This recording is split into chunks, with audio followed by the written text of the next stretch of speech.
Welcome to San Academy, Pallikarnai. Happy day, students. This is class 7 mathematics, chapter 9, unitary method. Okay. So, children, I just want to ask you one thing. I hope you all know about the unitary method in class 6 itself, right? Because no, we learned unitary method in class 5 and class 6, right? So, I hope you have a little idea with the unitary method. We are just going to recap of the unitary method, okay? I'll just tell you one situation to you, children. So, suppose for example, no, your mom will be giving you two erasers with you. Two erasers with you. So, each eraser cost is 2 rupees. Each eraser's cost is 2 rupees. So, you are having two eraser with you. Can you tell me what is the cost for two erasers? Is exactly, children, it's a 4, right? Because we know that one eraser cost is 2 rupees means the other eraser is again 2, right? So 2 2s are 4. Very good, children. So I'll be ask you the other example also. And okay, so your mom will be giving you the what is that? Okay, 5 rupees. Your mom will be giving you the 10 pencils with you. Okay, so your mom will be giving you the, okay, so 10 pencils with you. Okay, each pencil cost is a 2 rupees. Each pencil cost is a 2 rupees. Okay, can you tell me what is that cost for the 10 pencils? So each pencil cost I told that is a 2 rupees. You are having 10 pencils with you. So can you tell me what is 10 pencil cost? Is exactly, children, it's a 10 into 2 is a 20. So the 10 pencils cost will be a 20 rupees. So this is the basics which we learnt already in the previous classes, that is unitary method. Let us going to learn more about the unitary method. So let us look at the example. So on ice cream, an ice cream stall will be there. One girl is standing over there. So please, children, please observe the below thing, that is first 1 2 1 2 3 4 5. So totally 5 ice creams will be there. The cost of 5 ice creams is rupees 125. The cost of 5 ice cream will be 125 rupees. Okay, so we need to find what is the same ice cream, what is the cost for 3 ice creams. Okay, so how can we find? So what is the procedure to find the 3 ice creams cost? Yes, children, exactly. So first of all, we need to find the one ice cream cost, then we can multiply with the required number. So here I have just introduced the unitary method statement, which is in unitary method we always find the one value of 1 unit. We always find the value of 1 unit, because no, we know that unit, what is the meaning of unit? It is a 1. Unit means it's a 1. So we need to find the first one yes, so one value first, and then we can find the value of required number of units. So this is the way for finding the unitary method. This is the way for finding the values of the ice cream. Okay, so first we can find the one ice cream cost. Okay, so we know that totally 125 rupees for the 5 ice creams. So it should be divided by 5. It should, because here it's a totally 5 ice creams will be there, right? So 125 divided by, if we are simplifying, what answer we are getting, children? Tell me what answer we are getting. 125 divided by 5, it's a 5, right? Yes, it's a, okay. So now it's each ice cream cost will be 25 rupees. Okay, now this one ice cream cost is a 25, this will be 25, so 25. So totally 3 ice creams will be there. So 25 into 10 is equal to, sorry, not a 10. So 25 into 3 is equal to 75. So the cost of 3 ice cream will be 75 rupees. So this is the way for finding the unitary method. Let us moving to the next example.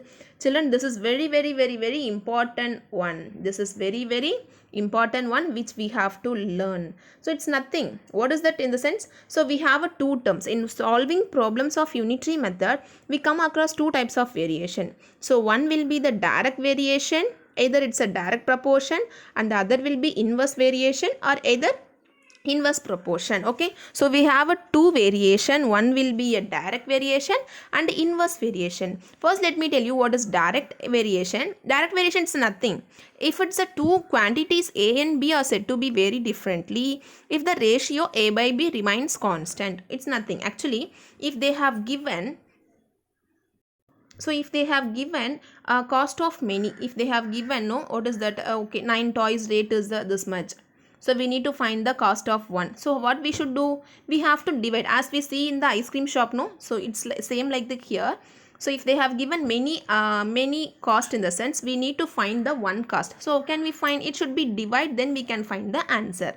Suppose if they have given only one, so one ice cream cost is a 25 rupees. What is the 5 ice cream cost, means what we have to do, we can multiply that, right? We have to multiply that. Suppose this is the total cost of the ice creams of 5 ice creams, so we have to find the one, in the sense we can divide.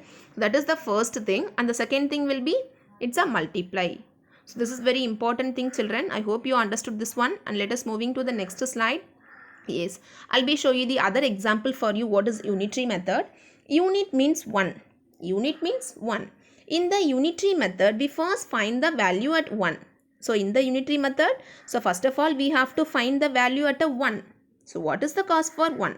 Then we can apply the next thing, right? So in this case, what we have to do to find the value of 1? What we have to do? When we have the value of many, we have to divide.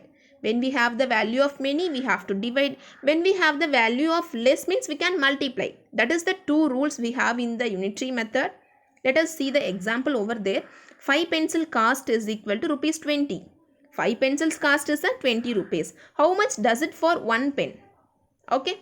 So a 5 pen cost is a 20 rupees. We need to find what is the 1 pen cost. Okay. So we know that this 20 has to be divided by 5. This 20 has to be divided, because no, they already given the, they have given the many cost, we have to find the one cost. So it should be, make it as a 1, in the sense we can divide it by the given number. So 20 divided by 5, in the sense we are getting 4. We are getting the answer will be a 4. Okay. So 1 pen cost is a 4. Clear, children? I hope you clear this example. Let us moving to the next one.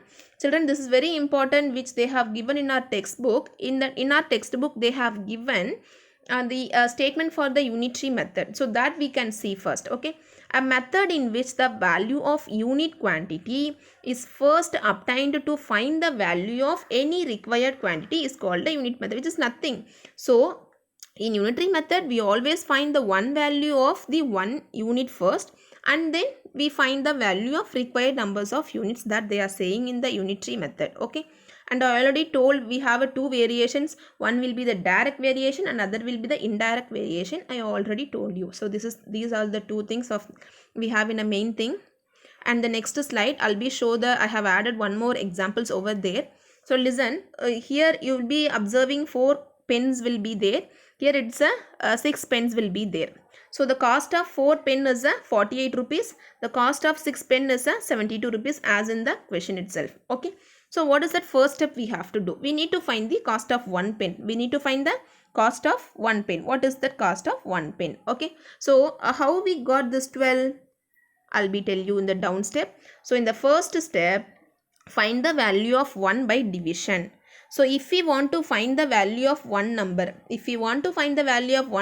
should be divide. If we want to find the many, we have to multiply. This is the main thing, children. If you want to find the one number, suppose if you want to find any one pencil, cost of one pencil, cost of one orange, cost of one apple, cost of one television. So if we want to find like that, in the sense we have to divide.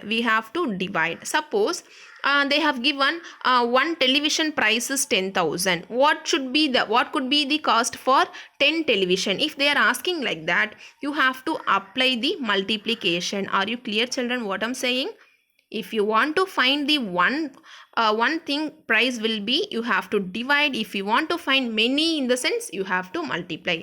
This is the two rule, children. It's very, very important. So I hope you understood this one. Let us moving to the next slide.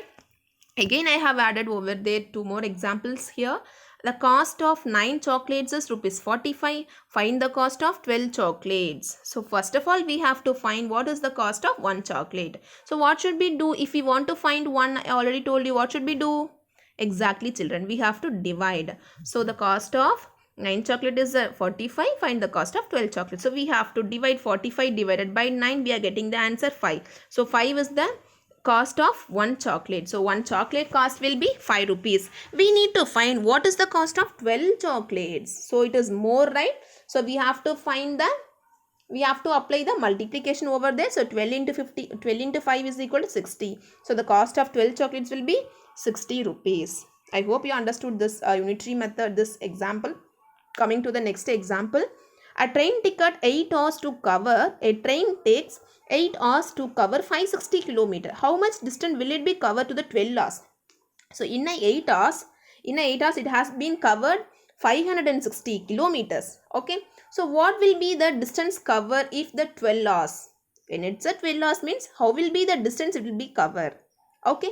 So listen. So first of all we have to find 1 hour the train takes to reach how much kilometer, that we have to find first. Okay. So we can divide, right? If you want to find 1 in the sense I already told you we have to divide. So 560 divided by, so 1 hour. So in a 1 hour the train takes to cover 70 kilometers. But they are asking in a 12 hours how long time it will be go in a 12 hours. So this is 70 into 12 will be 840 kilometer. So I hope you understood these examples, children. Let us moving to the main thing, which is inverse proportion. So inverse proportion also, it's a very important. It's very easy, but it is quite similar. It's not quite similar to the direct variation. Slightly have a variation. Okay. So listen, example. It takes 4 men 10 days to build a brick. So in this brick, 4 men 10 days. For only 4 men, they are doing daily. 10 days they are doing daily. Same 4 men.